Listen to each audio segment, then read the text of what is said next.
Tanto no modelo de Cournot como no modelo de Bertrand, as empresas produzem bens homogéneos, isto é, bens que são iguais do ponto de vista do consumidor. No entanto, na maior parte das indústrias reais, as empresas produzem bens que não são exatamente iguais. Existe alguma diferenciação de produto.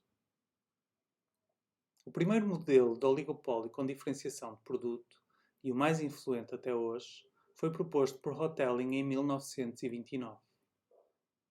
Este modelo é conhecido também como o modelo de concorrência espacial.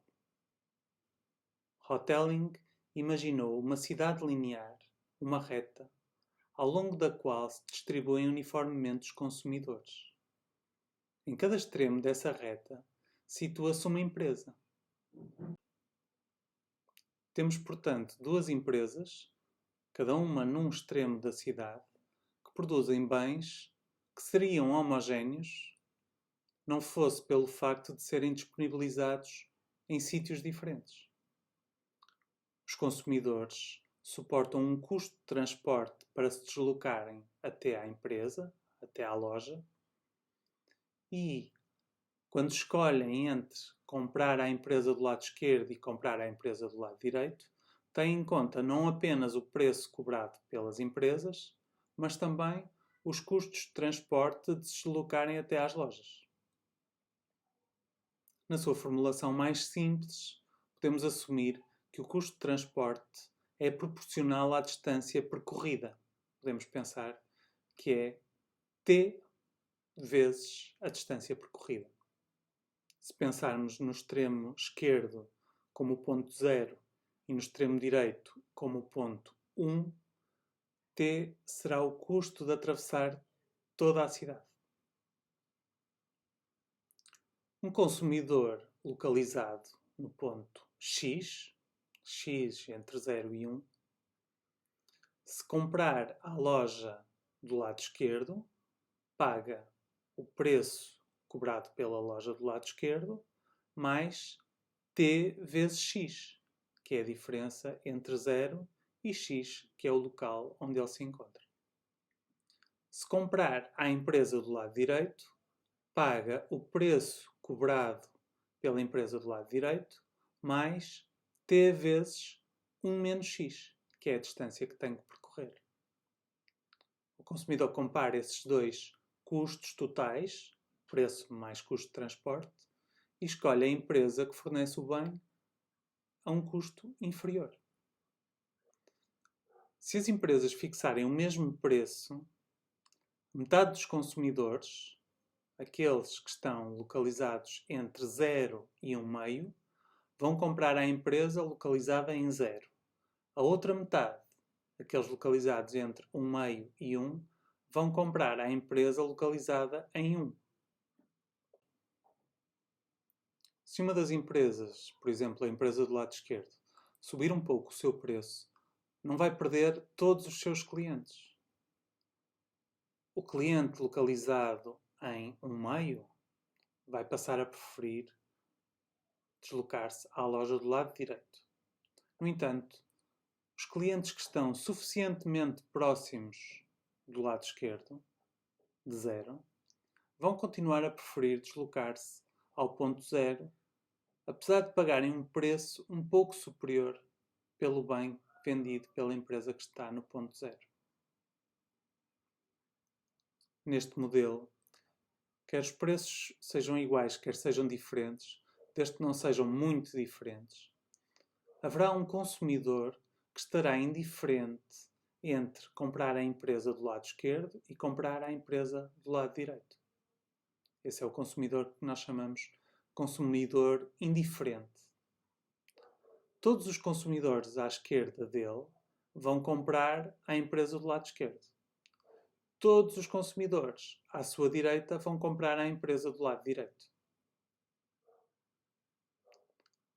Se conhecermos a posição do consumidor indiferente, conhecemos a quantidade vendida pela empresa do lado esquerdo e pela empresa do lado direito.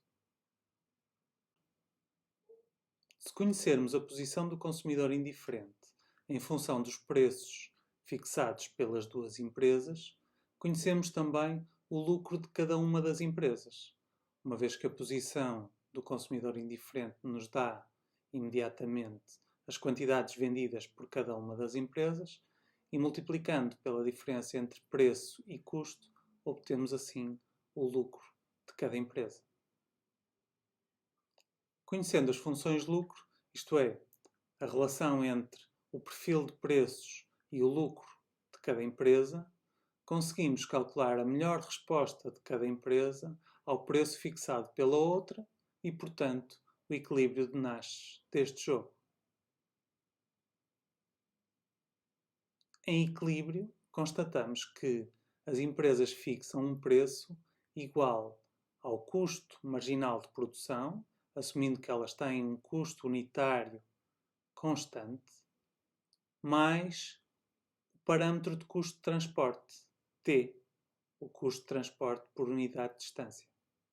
Assim, o preço fixado por ambas as empresas vai ser T mais C, a sua margem, preço menos custo, é T, e o seu lucro é T sobre 2, uma vez que é a margem vezes a quantidade de clientes que têm em equilíbrio, que é 1 meio, se houver um total de consumidores igual a 1. Se o número de consumidores total for N, então cada empresa terá em equilíbrio N sobre 2 clientes e o seu lucro será T vezes N sobre 2. É natural esta conclusão de que quanto maior o custo de transporte T, maior o preço e o lucro de cada empresa. Porque, sendo o custo de transporte superior, a sensibilidade da procura de uma empresa ao preço que fixa é menor. Ao subir preço, perde menos consumidores. Porque os consumidores que estão mais próximos de si são, digamos, mais cativos. São tão mais cativos quanto maior o custo de transporte. No caso limite em que t é igual a 0, nós vamos cair no modelo de Bertrand. Preço igual a custo marginal, lucro igual a 0. O modelo de Hotelling, este modelo de duopólio com diferenciação de produto, não descreve apenas situações de concorrência entre empresas que produzem bens diferenciados em termos da sua localização. A distância entre os consumidores e as empresas pode ser interpretada como uma distância no domínio das preferências. O facto de as empresas não produzirem um bem que se ajusta exatamente às preferências dos consumidores corresponde a esta distância, a este custo que o consumidor paga, que pode não ser um custo de percorrer uma determinada distância, mas um custo em termos de uma desutilidade de consumir um produto que não está desenhado exatamente de acordo com as características que o consumidor preferiria. Por exemplo, podemos imaginar do lado esquerdo uma empresa que produz uma bebida com pouco açúcar, do lado direito uma empresa que produz uma bebida com muito açúcar. Os consumidores distribuem-se ao longo da reta, mas a sua posição não descreve a sua morada, descreve sim a sua preferência em termos da quantidade de açúcar ideal do ponto de vista deles na bebida.